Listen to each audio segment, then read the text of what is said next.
Boa noite, tudo bem com vocês? Estamos no nosso 21º dia e hoje o nosso tema é protegendo a sua igreja. Mas antes da gente iniciar o nosso tema, eu gostaria de te pedir para deixar o seu like nesse vídeo, se inscrever no canal para ficar por dentro de todas essas mensagens que estamos fazendo aqui. E vamos iniciar o nosso tema, né? Efésios 4:3 vai dizer: vocês estão unidos na paz por meio do Espírito, portanto, esforcem-se para continuar unidos deste modo. E em Colossenses 3,14 fala: acima de tudo, deixem que o amor dirija a vida de vocês, porque assim toda a igreja permanecerá unida em perfeita harmonia, né? Aqui a gente vai falar um pouco sobre a importância da unidade e como conservar essa igreja unida, né? Deus deseja profundamente que a gente experiencie essa igreja unida e em que a gente vive em harmonia com os nossos irmãos. E o maior exemplo disso, dessa unidade, né, é o nosso próprio Deus, que ele é Filho, Espírito Santo e o Pai, né, todos unidos em um só. E ele também deseja, né, que nós experimentamos essa unidade no nosso corpo, na nossa igreja, né? E nada no mundo é mais valioso para Deus que sua igreja. Ele pagou o mais alto preço por ela e a quer protegida, especialmente dos danos devastadores causados por divisões, conflitos e discordâncias. E em Efésios 4:3 vai dizer: façam todo esforço para conservar a unidade do Espírito pelo vínculo da paz. E aí a gente pergunta, né, como que a gente vai fazer isso? E a Bíblia nos dá algumas orientações sobre como a gente conservar essa unidade na nossa igreja para que a gente possa viver em harmonia e em paz. E o primeiro é: concentre-se no que nós temos em comum, não em nossas diferenças, né? A gente compartilha como fiéis muitas coisas em comuns e é nisso que nós temos que se concentrar. Como, por exemplo, compartilhamos um Senhor, um corpo, um propósito, um Pai, um Espírito, uma presença, uma fé, um batismo e um amor. E é nisso que temos que se concentrar, não em nossas diferenças, né? Deus quer uma unidade, não uma uniformidade. Ele nos fez, ele nos criou diferentes uns dos outros, então a gente tem que aceitar que somos diferentes e focar nas coisas que temos em comum na nossa igreja, né? E quando nos concentramos em personalidades, preferências, interpretações, estilos ou métodos, a divisão sempre acontece, porque focamos nas coisas diferentes e sim, isso vai dividir as pessoas. Mas quando a gente se concentra, né, no que nós temos em comum e cumprir propósitos de Deus, alcançamos a harmonia. E aqui ele vai falar sobre a segunda coisa, né, que é que sejamos realistas com nossas expectativas. Nós sabemos que nós somos falhos, nós sabemos que nós somos pecadores, nós sabemos que nós erramos, então a gente tem que amar a nossa igreja mesmo com as imperfeições que ela tem, porque a igreja é formada de pessoas imperfeitas e pecadores. Logo, ela terá erros e a gente deve amá-las assim mesmo. Mas a gente não pode ansiar pela igreja ideal e criticar a nossa, porque isso só mostra a nossa imaturidade. Mas a gente também não pode, em contrapartida, conformar-se com o que nós temos hoje, o nosso real, e esquecer o que é ideal e deixarmos, né, que tudo ocorra da forma como sem seguir, né, os propósitos de Deus, né? Isso é complacência.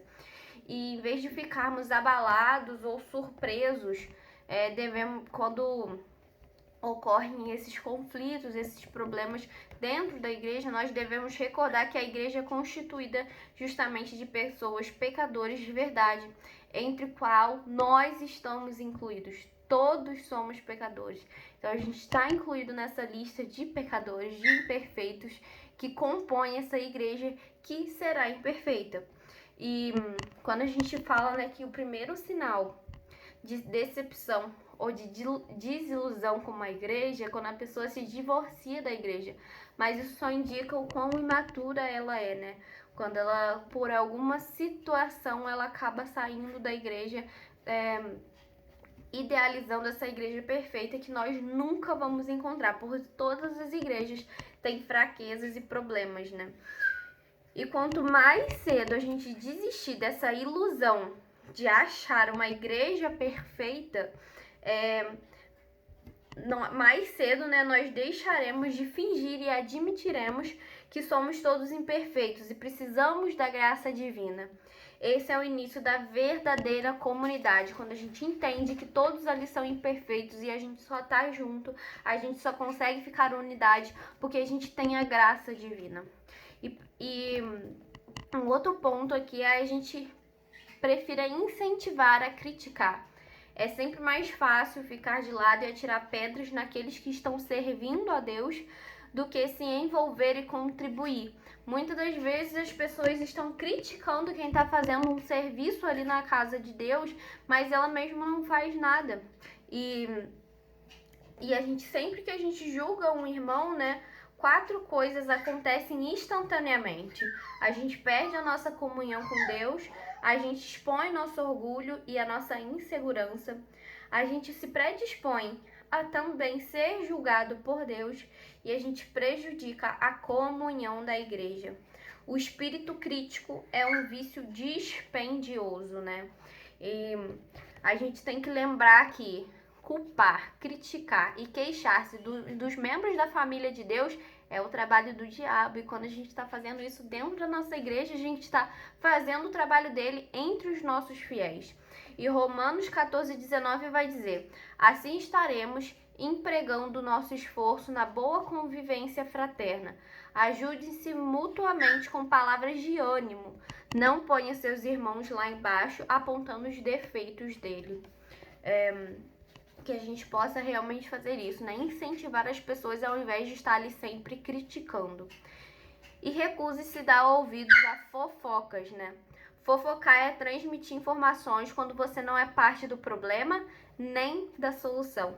Pessoas que trazem fofocas a você também irão espalhar fofocas sobre você. Se ela tá trazendo alguma coisa para você de outra pessoa, o que impede ela de ir para outra pessoa e espalhar alguma coisa sobre você? E é triste constatar, né, que no rebanho de Deus as maiores feridas sejam causadas por ovelhas e não por lobos. A gente vê muito dentro da igreja, né? Infelizmente, pessoas falando mal dos outros, criticando os outros, julgando os outros, espalhando coisas sobre a vida dos outros, e isso acaba ferindo o corpo de Cristo. E um outro ponto aqui, né? Pratique os métodos de Deus para a solução de conflitos. A Bíblia nos dá 3 etapas simples, né? De um processo simples para a gente resolver conflitos no corpo. E lá vai dizer isso lá em Mateus 18, do 15 ao 17. Se um dos que dizem ser seu irmão em fé prejudicar você, primeiro, converse com ele. Conserte a situação entre vocês. Se ele ouvir, você fez um amigo. Se não ouvir, tome 1 ou 2 pessoas para que a presença de testemunha torne o ato legítimo. É o segundo passo, que você venha, né, botar na presença de 2 ou 3 testemunhas para que eles fiquem cientes sobre o conflito e que eles possam ajudar a resolver. E tente de novo. Se ainda assim ele não ouvir, leve à igreja. Se ainda assim, né, essa pessoa não ouvir, aí você sim tem que levar o caso à igreja para que você possam resolver, né, de acordo com a liderança de vocês. E falando em liderança, o próximo ponto é: apoie seu pastor e outros líderes. Não existe líder perfeito, como a gente falou na igreja. Todas as igrejas são compostas de pecadores, de pessoas imperfeitas que cometem erros. Mas Deus concede ao líder, né, aos líderes, os pastores, a responsabilidade e a autoridade para que mantenham a unidade da igreja. E falando sobre líderes, né, acrescentando aqui, né, o pastor ele tem a tarefa de agir como mediador entre membros ressentidos e imaturos que vivem em conflito, né? Uma tarefa muito árdua, muito pesada, e que eles vão prestar contas sobre isso no final. Então que a gente tenha realmente aí amor pelos líderes, né? Porque quando a gente honra os que nos servem no papel de líder, nós estamos protegendo a nossa igreja. E os pastores e os anciões, né, não necessitam das nossas orações, incentivos, apreço e amor. E aprofundando um pouco sobre isso, né, eles necessitam muito das nossas orações, né? Pense que eles estão se levantando, sendo levantados por Deus para manter uma igreja unida, para trazer a palavra, para ajudar na conversão de mais pessoas. Então imagina a carga espiritual que está sobre a vida deles, né? Então que a gente possa estar orando cada vez mais e mais pelos nossos líderes e pelos nossos pastores. E em 1 Tessalonicenses 5, do 12 ao 13, vai dizer: agora, amigos, pedimos que você honre os líderes que trabalham arduamente por vocês, a quem foi dada a responsabilidade de encorajar e orientar vocês na obediência. Tenham toda consideração e amor por eles. E aí ele deixa aqui pra gente finalizar um desafio, né, de você proteger e promover a união na igreja que você está. O que você está fazendo hoje, né, para tornar a igreja que você está um local mais aconchegante e amoroso. E aqui ele deixa uma frase, né, no final que eu achei muito interessante para a gente estar refletindo. Muitas pessoas em sua comunidade estão em busca de amor e de um lugar a qual pertencer. A verdade é que todo mundo precisa e quer ser amado. E quando alguém encontra uma igreja cujos membros verdadeiramente amam uns aos outros e se importam uns com os outros, somente portas trancadas poderiam mantê-los de fora. Pessoas estão ali porque elas querem se sentir amadas, porque elas precisam se sentir amadas, e nós, como cristãos, nós temos que espalhar o amor. Então, quando a gente encontra uma igreja que tem o amor como prioridade, que as pessoas são amorosas, que as pessoas são que tornam um ambiente aconchegante, né? Outras pessoas querem vir, outras pessoas querem ficar, outras pessoas vão aprender da mesma forma como nós estamos agindo, e cada vez mais e mais vamos alcançar mais pessoas que queiram estar ali. Então que hoje a gente se levante para tornar a nossa igreja um local mais amoroso, para tornar a nossa igreja um local mais aconchegante para as outras pessoas. E aqui um tema para a gente refletir, né? Que nós temos a responsabilidade de proteger a unidade da nossa igreja, né? Que o primórdio ali na nossa vida seja o amor um pelos outros, como a gente já falou anteriormente, né? Que a gente preze por isso, para proteger a unidade da nossa igreja. Tudo é voltado para isso, tudo é voltado para o amor com os outros. E o versículo para a gente memorizar e meditar é Romanos 14, 19. Portanto, concentremo-nos nas coisas que contribuem para a harmonia e no crescimento de nossa comunhão conjunta. E a pergunta para a gente meditar junto desse desafio: o que estou fazendo pessoalmente para proteger a unidade da minha família eclesiástica nesse exato momento?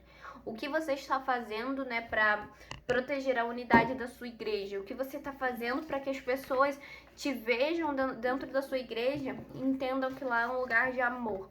Que a gente se levante hoje para isso, para tornar a nossa igreja mais amável, mais amorosa, mais aconchegante. E eu espero que essa mensagem tenha feito sentido para você nesse dia e que você aceite esse desafio e cumpra na sua vida. Aguardo você aqui amanhã para a nossa próxima mensagem e tenha um dia abençoado por Deus.